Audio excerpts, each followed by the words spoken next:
말씀은 사도행전 12장 7절에서 11절까지의 말씀입니다.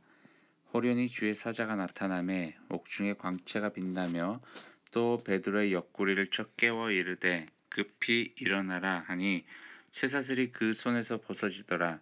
천사가 이르되 띠를 띠고 신을 신으라 하거늘 베드로가 그대로 하니 천사가 또 이르되 겉옷을 입고 따라오라 한데 베드로가 나와서 따라갈새 천사가 하는 것이 생시인 줄 알지 못하고 환상을 보는가 하니라.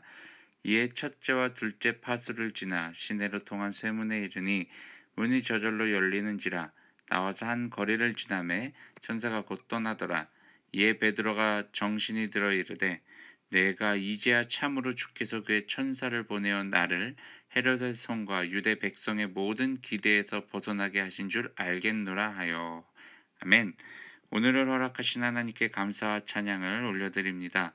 옥에 갇혀있던 베드로에게 갑자기 한 천사가 나타나 베드로를 흔들어 깨웁니다. 그리고는 서둘러서 옷을 입히고 신발을 신게 합니다. 물론 베드로의 팔목에 있었던 쇠사슬도 풀어주었습니다. 베드로는 천사가 시키는 대로 천사를 따라 이제 나갔습니다. 그러면서 이건 계속 꿈이라고 생각을 하고 있었습니다.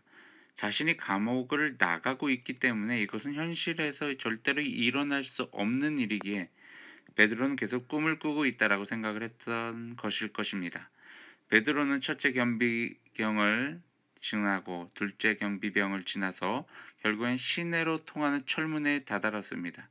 그러자 그 철문이 자연스럽게 저절로 열리는 것이었습니다.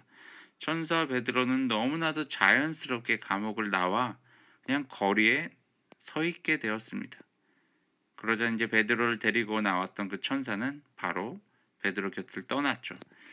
그러고 나서 베드로가 정신을 차려보는데 자신이 그 거리에 그냥 서 있는 것입니다.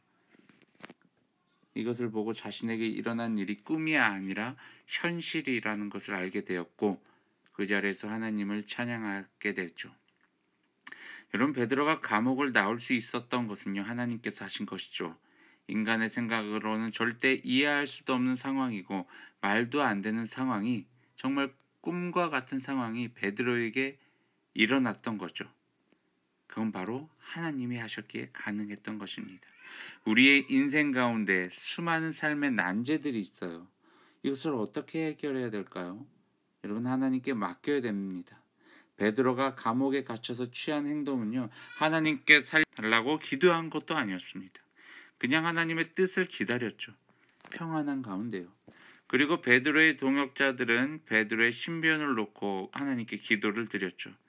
여러분, 이것이 무엇을 이야기를 하냐면요, 베드로가 처한 그 상황을요, 하나님께 맡겼다라는 거예요. 베드로도 그렇고 베드로와 함께 동역을 했던 그 동역자들도 마찬가지죠. 그 문제에 대해서 더 이상 고민하거나 걱정하지 않았던 거예요. 그런데 결국 하나님께서 그 상황 속에서 일하셨던 거예요. 여러분, 우리가 살아가고 겪게 되는 모든 삶을요, 하나님께 맡기시길 바랍니다. 오늘 하루도 하나님께 맡기시고 오늘 일어나게 되는 모든 상황 속에서 일하시는 하나님을 경험하게 되길 주님의 이름으로 축원합니다. 샬롬.